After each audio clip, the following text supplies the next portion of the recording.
तो दोस्तों स्वागत है आप सभी का आपके अपने YouTube चैनल लक्ष्य एकेडमी पर। दोस्तों आज हम जो है बाल विकास का जो है रिवीजन शुरू करने जा रहे हैं यूपी टेट के लिए। आपका 28 नवंबर को एग्ज़ाम लगा हुआ, उसी को मद्देनज़र रखते हुए दोस्तों बाल विकास का फास्ट रिवीजन हम लोग करेंगे। लगभग 1 घंटे में रिवीजन मतलब फर्स्ट यूनिट आपके जो है ख़त्म कर दी जाएगी। ठीक है दोस्तों, चलिए शुरू करते हैं बिना किसी देरी के। देखिए थोड़ा बाल विकास के बारे में हम लोग पढ़ेंगे तो इतिहास थोड़ा इसके बारे में पढ़ लेते हैं। बाल विकास का क्या है? 18वीं शताब्दी में सर्वप्रथम पेस्टोलॉजी के द्वारा बाल विकास का वैज्ञानिक विवरण प्रस्तुत किया गया। ठीक है दोस्तों, यदि आपसे पूछ ले कि बाल विकास का जो है सर्वप्रथम वैज्ञानिक विवरण किसने प्रस्तुत किया, तो पेस्टोलॉजी ने। ठीक है, इसको आप याद कैसे रखेंगे दोस्तों? देखिए बाल बाल मतलब बालक या बच्चे। बच्चे जो होते हैं उनको पेस्ट्री बहुत पसंद होती है दोस्तों। पेस्टोलॉजी को हम पेस्ट्री से रिलेट करके जो है इसको याद रखेंगे कि बालक को पेस्ट्री बहुत पसंद होती है, इसलिए जो पेस्टोलॉजी के द्वारा बाल विकास का वैज्ञानिक विवरण प्रस्तुत किया गया 18वीं शताब्दी में। ठीक है, तो ये पेस्टोलॉजी साहब जो थे इन्होंने अपने ही 3.5 वर्षीय पुत्र पर अध्ययन किया तथा इसकी बेबी बायोग्राफी तैयार की। ठीक है, जो पेस्टोलॉजी महोदय थे इन्होंने अपने ही पुत्र पर, ठीक है, जिनका 3.5 साल का एक बच्चा था, इन्होंने अपने बच्चे पर जो है एक मतलब अध्ययन किया और इसकी बेबी बायोग्राफी तैयार की। ठीक है, 19वीं शताब्दी में अमेरिका में बाल अध्ययन आंदोलन की शुरुआत हुई। तो आपसे क्वेश्चन पूछ सकता है कि बाल अध्ययन आंदोलन की शुरुआत कब हुई? तो ये 19वीं शताब्दी में हुई। इसके जन्मदाता कौन है? स्टैनले हॉल हैं। ठीक है, तो इसको आप याद रखेंगे कि बाल अध्ययन आंदोलन की शुरुआत अमेरिका में हुई थी और किसने की थी? स्टैनली हॉल ने की थी। और इन्होंने स्टैनली हॉल ने एक welfare child study society and child welfare organisation जैसी संस्थाओं की स्थापना भी की थी दोस्तों। ठीक है, इसको भी आप याद रखेंगे, इंपॉर्टेंट फैक्ट है जो आपको मैं बता दे रहा हूँ। इससे डायरेक्ट उठ के क्वेश्चन आएगा। उसके बाद 1887 में न्यूयॉर्क में सबसे पहला बाल सुधार गृह स्थापित किया गया। कब?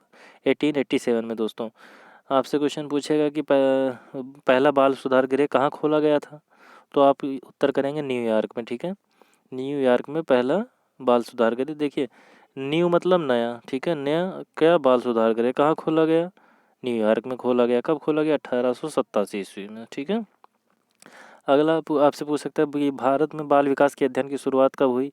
तो ये 1930 में हुई थी। ठीक है दोस्तों, देखिए अगर पूरे विश्व की मतलब बात की जाए तो ये 1887 में न्यूयॉर्क में हुई थी बाल सुधार गृह की स्थापना।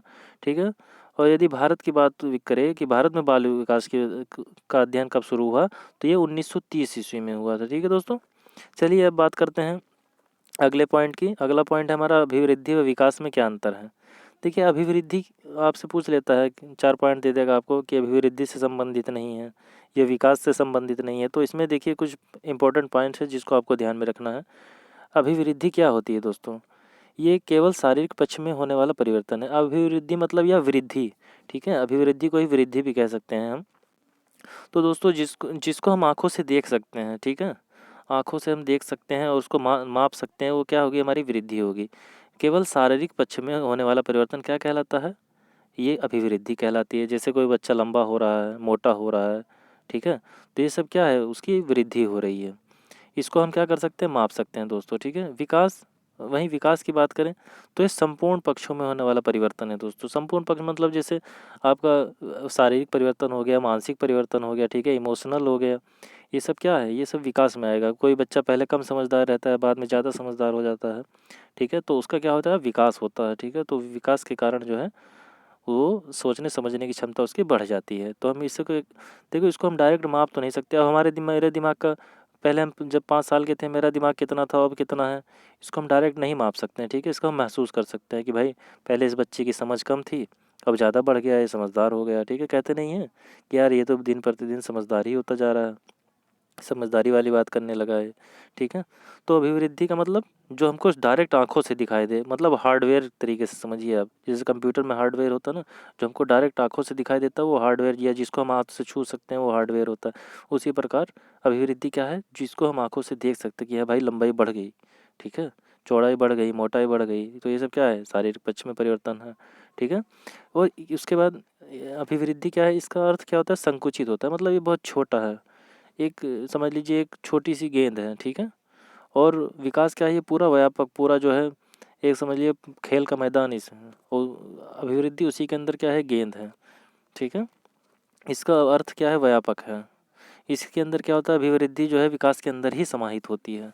ठीक है, क्या होता है, विकास के अंदर ही अभिवृद्धि समाहित होती है। विकास का अर्थ बहुत बड़ा है। ठीक है, आप जो है इमोशनली जो है डेवलपमेंट हो रहा है आपका, मतलब आप जो संवेगात्मक विकास है वो भी हो रहा है आपका, संज्ञानात्मक विकास हो रहा है, शारीरिक पक्ष में विकास हो रहा है। ठीक है, तो इसका जो है व्यापक अर्थ, मतलब इसका ये अपने आप में बहुत बड़ा रेंज है इसकी।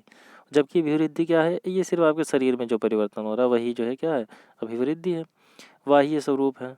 देखिए जो बताया अभी मैंने आपको, जो आपका आंखों से दिख रहा है मतलब वो क्या है, बाहरी स्वरूप है या बाह्य स्वरूप है। और जबकि विकास क्या है, बाह्य व आंतरिक स्वरूप है। अब इसको कैसे देखेंगे हम, जैसे मान लीजिए हमारे शरीर में वृद्धि हुई, उसको तो हमने आँख से देखा ही, लेकिन उसी के साथ साथ क्या हुआ, हमारा दिमाग भी बढ़ गया। पहले हम जो है a+b का होल स्क्वायर नहीं समझ पाते थे। ठीक है, लेकिन वही जब कक्षा 8 में पहुँचे हम, तो हमको a+b का होल स्क्वायर समझ में आने लगा। चीज़ों को हम इमेजिन करने लगे, तो क्या हुआ, आंतरिक विकास भी हुआ। लेकिन अब क्या उसको हम देख सकते हैं, आँख से नहीं देख सकते, तो क्या हो गया, हमारा आंतरिक स्वरूप हो गया। ठीक है, अब देखिए उसके बाद अगला पॉइंट आता है, चौथा क्या है, कुछ समय पश्चात रुक जाना। मतलब क्या होती है अभिवृद्धि, क्या होती है अभिवृद्धि, क्या होती है, ये कुछ समय के बाद रुक जाती है। ठीक है, ये जीवन पर्यंत नहीं चलती रहती है। ठीक है, आप जो है जब बच्चे थे तो आप थोड़ा बड़े थे, उसके बाद क्या हुआ, 21-22 साल तक आपकी एज तक आपकी लंबाई में परिवर्तन हुआ, लंबाई बढ़ी। लेकिन उसके बाद आप देखते हैं कि आपका जो है वृद्धि रुक जाती है, आप और लंबाई नहीं बढ़ती है आपकी। तो ये क्या है, अभिवृद्धि कुछ समय पश्चात रुक गई आपकी। और जबकि विकास क्या है, विकास जो है जीवन पर्यंत चलता है दोस्तों। कैसे भाई, आप जो है जीवन भर कुछ ना कुछ सीखने को मिलता रहता है, आपको कुछ ना कुछ सीखते ही रहते हैं आप। ठीक है, तो ये क्या हुआ, विकास एक जीवन पर्यंत चलने वाली प्रक्रिया है। ठीक है, जबकि अभिवृद्धि या वृद्धि क्या है, एक निश्चित समय तक होती है। ठीक है, उसके बाद ये क्या होता है, रुक जाता है अपने आप। चलिए अगला पॉइंट बात करते हैं, पॉइंट नंबर 5, केवल आकार बढ़ने से संबंधित है। अभिवृद्धि क्या है, अभी मैंने बताया आपको, जो शारीरिक पक्ष है आपका वही क्या है आपका, जो बढ़ रहा है, आकार में परिवर्तन हो रहा है, वही आपकी अभिवृद्धि है। और उसके बाद अगर विकास की बात करें इसी संबंध में, तो संपूर्ण परिवर्तनों से संबंधित, मतलब आपके दिमाग में जो आपकी सोचने समझने की योग्यता है वो भी बढ़ रही है, आपका शरीर भी बढ़ रहा है।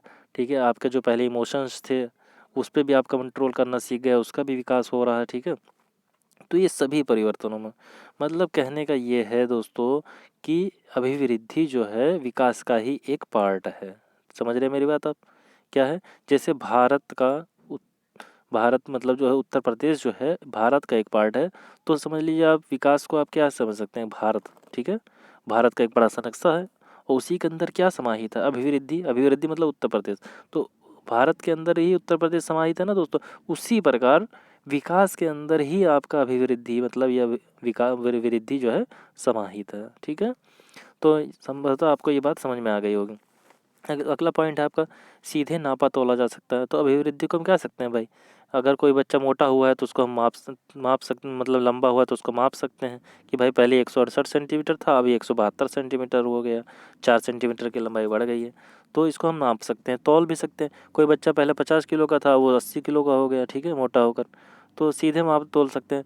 और जबकि विकास का सीधा मापन संभव नहीं है दोस्तों। आप ये नहीं कह सकते भाई पहले इसका दिमाग 4 किलो का था, अब ये 5 किलो का हो गया। ठीक है, ये पहले 4 किलोग्राम तेज़ था, फिर 5 किलोग्राम, इसको सीधे माप नहीं सकते आप। ठीक है, आप अनुमान लगा सकते हैं कि हाँ भाई पहले ये बच्चा इतना कमज़ोर था, अब ये पढ़ने में तेज़ हो गया। ठीक है, तो मतलब इसके दिमाग का विकास हो गया, तो इसको हम सीधा माप नहीं सकते दोस्तों, कहने का मतलब ये है। उसके बाद अगला क्या है पॉइंट, ये परिमाणात्मक है, मात्रात्मक और संख्यात्मक है। अभिवृद्धि जो है हमारी दोस्तों क्या है, परिमाणात्मक, मतलब इसका एक परिमाण है कि जैसे हमारा वजन 80-70 किलो है तो एक परिमाण है कि हाँ भाई 70 किलो का है।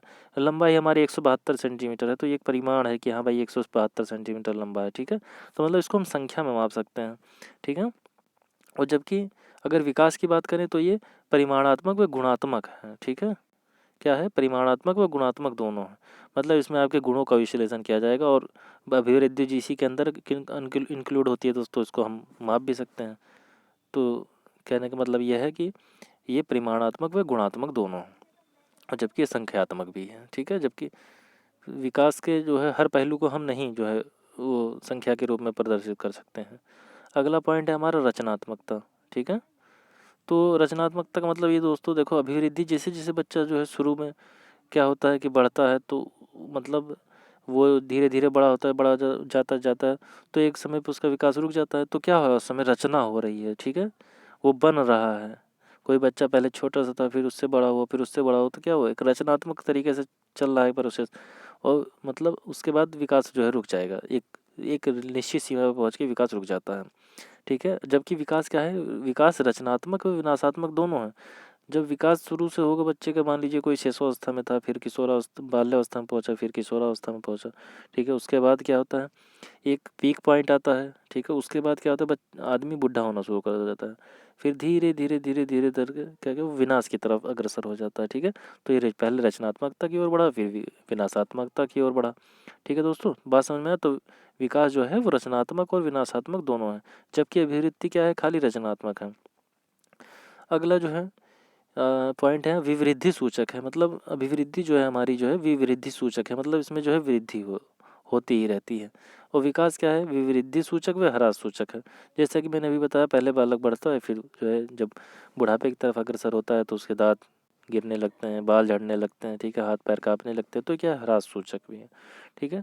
तो ये था हमारा दोस्तों अभिवृद्धि और विकास में अंतर है। ये इससे एक क्वेश्चन लगभग पूछ ही लेता है एग्ज़ाम में किसी न किसी तरीके से जो है।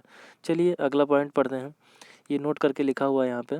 रचनात्मक परिवर्तन व्यक्ति को किशोरावस्था की ओर ले जाते हैं, जबकि विनाशात्मक परिवर्तन व्यक्ति को वृद्धावस्था की ओर ले जाते हैं। अभी मैंने बताया दोस्तों आपको, जो हमारे शरीर में रचनात्मक परिवर्तन होते हैं वो व्यक्ति को किशोरावस्था की ओर लेके जाते हैं, मतलब लगभग 21-22 साल तक व्यक्ति का विकास होता रहता है, वृद्धि होती रहती है, ठीक है, वृद्धि के साथ विकास भी होता रहता है।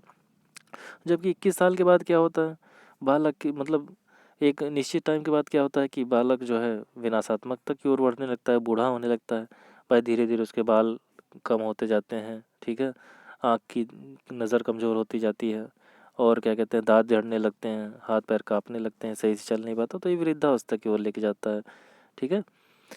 अगला है जो है विकास की कुछ परिभाषाएं जो हैं कुछ मनोवैज्ञानिकों ने दी हैं दोस्तों, चलिए उन पर थोड़ा डिस्कस कर लेते हैं। दोस्तों मैं थोड़ा फास्ट चल रहा हूँ, इसके पीछे रीज़न है कि मैं सोच रहा हूँ जल्दी से आपको एक यूनिट ख़त्म करा दी जाए, 1 घंटा के अंदर जो है कोशिश करूँगा। तो विकास की परिभाषा गैसल ने क्या कहा है, विकास एक तरह का परिवर्तन है क्योंकि इसी से बालक में नवीन योग्यताओं व विशेषताओं का विकास होता है, ठीक है। तो गैसल जो है इन्होंने क्या कहा, विकास एक तरह का परिवर्तन है क्योंकि इसी से बालक में नवीन योग्यता व विशेषताओं का विकास होता है। तो इसको आप कैसे याद रखेंगे, देखिए इसमें आपको 2 पॉइंट याद रखना, नवीन योग्यता और विशेषता, ठीक है।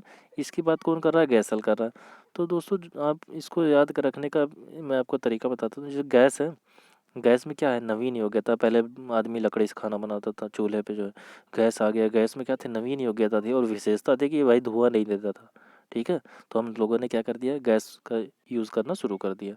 तो इसको आप ऐसे याद रख सकते हैं दोस्तों। मैं बहुत एक एक पॉइंट आपको, ताकि एग्ज़ाम में जो है तुरंत टिक कर जाए कि हाँ यार गैस से बताया था सर ने कि गैस में नवीन योग्यताएं हैं, विशेषताएं हैं, इसमें धुआं नहीं होता। तो आप इस तरीके से परिभाषा अगर आती है उसको रिलेट कर लेना, ठीक है दोस्तों। अगली परिभाषा जो है ब्रूनर की है।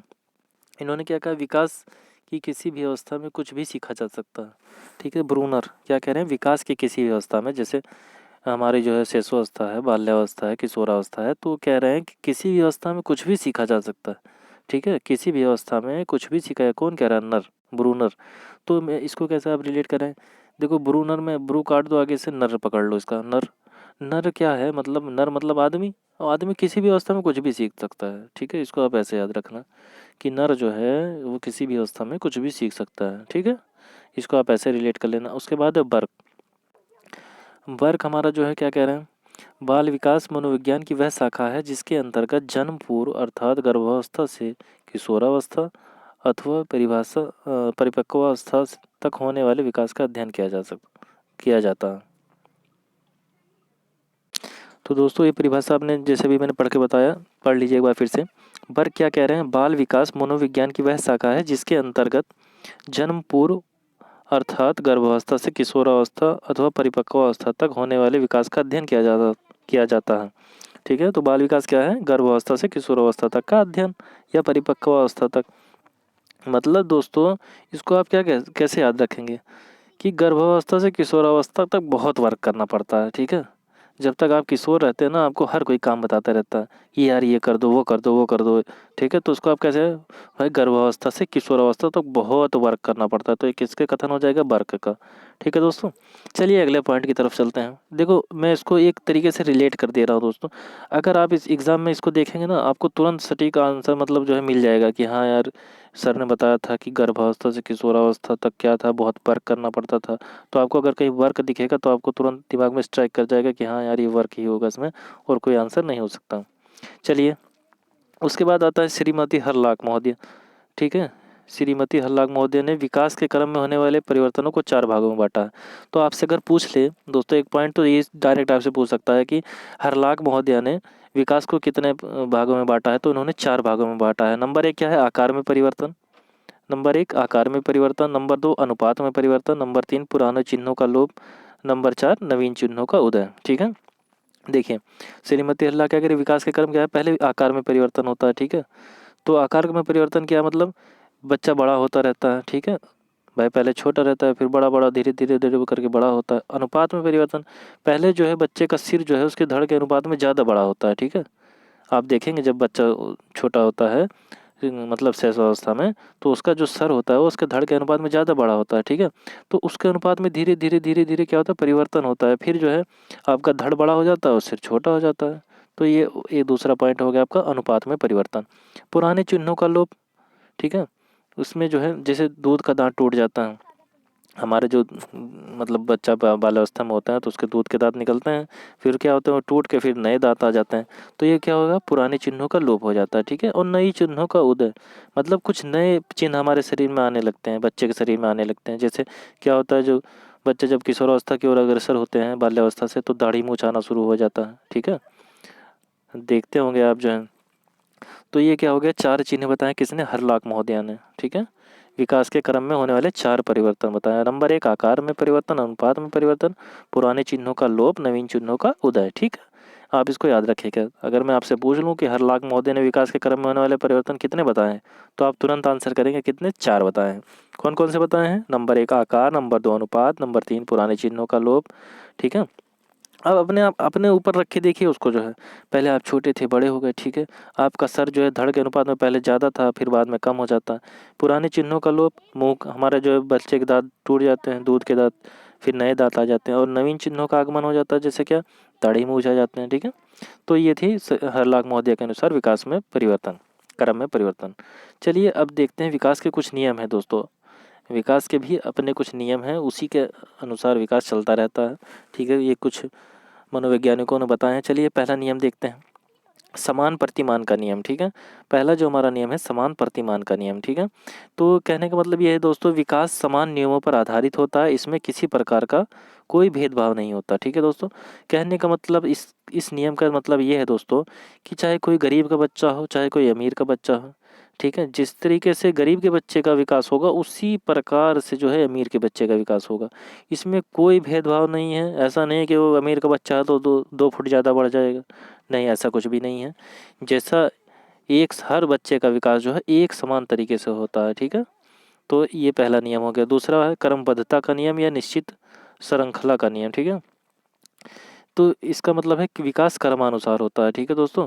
पहले हमारे सर का विकास होगा, फिर धड़ का विकास होगा, फिर पैरों का विकास होता। तो इसी प्रकार विकास में जो है क्रमबद्धता पाई जाती है। उसके बाद है सतत विकास का नियम या निरंतरता का नियम। तो इसका मतलब दोस्तों क्या है, तीसरा नियम है सतत विकास का नियम या कंटिन्यूटी का नियम। तो मतलब विकास जो है जीवन पर्यंत चलता है, विकास कभी रुकता नहीं है हमारा जो है। विकास एक जीवन पर्यंत चलने वाली प्रक्रिया है, ठीक है। विकास कभी नहीं रुकता है। उसके बाद नंबर 4 क्या है, परस्पर संबंध का नियम। विकास के देखो दोस्तों 4 पक्ष होते हैं। नंबर 1 है शारीरिक पक्ष, मानसिक पक्ष, सामाजिक और संवेगात्मक। तो देखिए फिजिकल, ठीक है, और PCSC इसको याद कर सकते हैं आप, फिजिकल, कॉग्निटिव, ठीक है, और क्या बोलते हैं इमोशन, और जो है क्या कहते हैं इसको, देखिए क्या है, विकास के चारों पक्ष है ना। पहला है शारीरिक, मानसिक, सामाजिक और संवेगात्मक। तो पहला हो गया फिजिकल आपका जो है। उसके बाद कॉग्निटिव मतलब संज्ञानात्मक विकास, फिर सोशल सामाजिक विकास, और इमोशनल क्या, संवेगात्मक विकास। ये चारों पक्ष जो होते हैं क्या होते हैं, एक दूसरे से इंटर रिलेटेड होते हैं दोस्तों, ठीक है ना। इसको आप कैसे याद करेंगे, PCSE याद कर लीजिए आप, PCSE, P for parrot, C for cat, S for science और E फॉर इमोशंस, ठीक है। तो इसको PCSC से याद कर लीजिए। ये चारों क्या है, आपस में एक दूसरे से संबंधित होते हैं, लेकिन घनिष्ठ संबंध शारीरिक व मानसिक विकास में होता है। मतलब जो आपका शारीरिक, फिजिकल और कॉग्निटिव या मानसिक, इन जो इनका इस विकास का जो संबंध होता है वो बहुत ही ज़्यादा घनिष्ठ होता है दोस्तों। बात समझ में आई? ये चारों पक्ष एक दूसरे से संबंधित होते हैं। अगला चलते हैं सामान्य से विशिष्ट नियमों का, विशिष्ट क्रियाओं का नियम। देखिए जो होता है ना, पहले बच्चा क्या करता है, सामान्य क्रियाएं करता है। शिशु पहले सामान्य करता है, उसके बाद विशिष्ट क्रियाएं करता है। जैसे आपने बच्चे को देखा होगा, जब पहले बच्चा छोटा रहता है, शिशु में रहता है, तो वो अपने दोनों हाथों को ऐसे पूरा, कुछ पकड़ना है तो पूरा हाथों से ऐसे दबा के पकड़ता है। फिर धीरे धीरे धीरे धीरे क्या होता है, वो एक स्पेसिफिक हाथ का प्रयोग करता है। फिर जो है धीरे धीरे वो मतलब उंगलियों का प्रयोग करके वस्तु को पकड़ने लगता है। तो ये क्या हुआ, पहले उसने सामान्य तरीके से दोनों हाथों का प्रयोग करके पकड़ा वस्तु को। उसके बाद क्या हुआ, उसने धीरे धीरे एक हाथ का प्रयोग किया। फिर वो धीरे से जब क्या कहता है, जब उसका पूरा विकास हो जाता है, तो वो स्पेसिफिक जैसे किसी चीज़ को पकड़ना है तो वो उंगलियों का ही सहारा लेता है। वो तुरंत जो है कुछ पकड़ उसको उठाना है तो उंगलियों से उठा लेता है डायरेक्ट। वो पूरा हाथ नहीं लगाता पहले बाद में दोस्तों। तो क्या है, विकास जो है सामान्य से विशिष्ट क्रियाओं का नियम है, ये आपको इस नियम के अंदर आता है, ठीक है। जैसे मान लीजिए आपसे पूछ ले कि एक बच्चा जो है पहले पहले मतलब अपने दोनों हाथों को प्रयोग करके किसी वस्तु को पकड़ता था, अब क्या कर रहा है, वो अपनी उंगलियों को अंगुलियों से पकड़ ले रहा है। तो ये कौन सा नियम से संबंधित है, तो आप क्या कहेंगे, ये सामान्य से विशिष्ट के नियम की क्रियाओं का नियम है, ठीक है। इस तरीके से क्वेश्चन पूछा जाता है, इससे बहुत ही इंपॉर्टेंट फैक्ट है ये। अगला है जो है निश्चित दिशा का नियम। निश्चित दिशा के अंदर नियम के अंदर देखिए 2 पॉइंट आता है। एक मस्त बोध मुखी नियम, ठीक है, इसको सफेलोकार्डल थ्योरी भी कहते हैं, ठीक है। सफेलोकार्डल मतलब क्या, पहले बच्चा विकास होगा सिर से पैर की तरफ। मतलब पहले बच्चा अपना देखते होंगे आप, पहले जब बच्चा छोटा होता है तो पहले अपने सिर को ऐसे ऐसे करके उठाता है, ठीक है। उसके बाद क्या होता है, वो धीरे धीरे धड़ को उठाता है। फिर जो है जाके वो पैरों की तरफ, पैरों पे चलना शुरू करता है। पहले सिर का बैलेंस बनाएगा, फिर धड़ का बैलेंस बनाता है, फिर बैठना सीखता है, फिर तब जाके खड़ा होता है दोस्तों। तो ये क्या हो रहा है, सिर से पैर की तरफ जो है विकास हो रहा है, ठीक है। अगला नियम क्या है, अगला नियम है निकट दूर नियम। मतलब इसको कहते हैं प्रॉक्सिमो डिस्टल थ्योरी, ठीक है। प्रॉक्सिमो डिस्टल थ्योरी मतलब केंद्र से बाहर की ओर, ठीक है। जैसे सेंट्रल आपका क्या है, नाभि है, हमारे शरीर का सेंटर क्या है, नाभि। तो नाभि से दोनों सिरों की ओर, जैसे नाभि से हाथ की ओर विकास होता है, ठीक है। अभी मैंने आपको बताया कि पहले जो है पूरे हाथ से पकड़ता है, फिर जो है धीरे धीरे करके उंगलियों की तरफ चला जाता है, फिर वो एकदम स्पेसिफिक सिर्फ उंगली का प्रयोग करता है। जैसे पहले बच्चा जब उंगली पेंसिल पकड़ता है, आप देखे होंगे छोटा बच्चा, तो पूरा ऐसे मुट्ठी भर के पेंसिल पकड़ेगा, ऐसे लिखेगा उल्टा सीधा, ठीक है। फिर धीरे धीरे क्या करता है, उसको स्पेसिफिक जो है धीरे से आप क्या करते हैं, उंगलियों से पकड़ के लिखने लगते हैं। तो ये क्या है, मतलब हमारा जो है शरीर का विकास जो हो रहा है वो केंद्र से बाहर की हो रहा है। पहले हथेली का विकास, पहले हाथ का विकास हुआ, फिर हथेली पे आया, हथेली से उंगलियों पे आया। तो केंद्र से क्या बाहर की तरफ आप देख रहे हैं जो है विकास की होता जा रहा है, ठीक है। अगला जो है व्यक्तिगत विभिन्नता का नियम दोस्तों। तो व्यक्तिगत विभिन्नता का मतलब क्या है दोस्तों, मतलब जैसे कोई 4 आदमी हैं, वो चारों एक दूसरे से अलग होंगे। कोई भी व्यक्ति एक दूसरे के समान कभी नहीं हो सकता, उसमें कुछ ना कुछ विभिन्नता पाई ही जाती है। तो ये क्या है, व्यक्तिगत विभिन्नता का नियम। जैसे मान लीजिए मैं हूँ, मेरे अंदर कुछ और क्वालिटी है, आप है, आपके अंदर भाई आप बहुत ब्रिलियंट आदमी हैं, ठीक है। अब हम आपकी टक्कर थोड़ा ले पाएंगे। तो इसी का मतलब क्या है, ये सब व्यक्तिगत विभिन्नता है। जन्म से ही कोई बालक प्रतिभाशाली होता है, ठीक है। कोई सामान्य बुद्धि का होता है, कोई मंद बुद्धि का होता है, ठीक है। मतलब जैसे कोई किसी बच्चे ने जन्म लिया तो उसके कहते नहीं है कि होनहार वीरवान के होत चीकने पात। मतलब उसको जो है बचपन में ही पता चल जाता है कि हाँ ये बच्चा क्या है भाई, ये होनहार बच्चा है, ये प्रतिभाशाली बच्चा है, सामान्य बुद्धि है। तो ये जो है बचपन से ही उसको पता चल जाता है, ये जन्म से ही कोई भी होता है, ठीक है। इसमें उसका कोई हाथ नहीं है। तो उसके बाद है विकास की गति में भिन्नता का नियम। विकास की गति में भिन्नता का नियम, ये नियम क्या कहते हैं दोस्तों, प्रतिभाशाली बालक का विकास तीव्र गति सामान्य बुद्धि या का सामान्य गति से तथा मंद बुद्धि बालक का विकास मंद गति से होता है। मतलब क्या कहने का मतलब है कि विकास की गति में भिन्नता पाई जाती है। जैसे कोई प्रतिभाशाली बच्चा है, ब्रिलियंट बच्चा है, तो उसका जो विकास होगा, उसके दिमाग का जो विकास होगा वो तीव्र गति से होगा। जबकि जो सामान्य बुद्धि का बच्चा होगा, जो नॉर्मल बच्चा होगा, उसकी बुद्धि का विकास क्या देखते हैं कि सामान्य गति से होगा। और जो मंद बुद्धि है बच्चा है, उसका विकास जो है बहुत ही धीमी गति से होता है। तो मतलब विकास की गति में जो है भिन्नता पाई जाती है, ठीक है।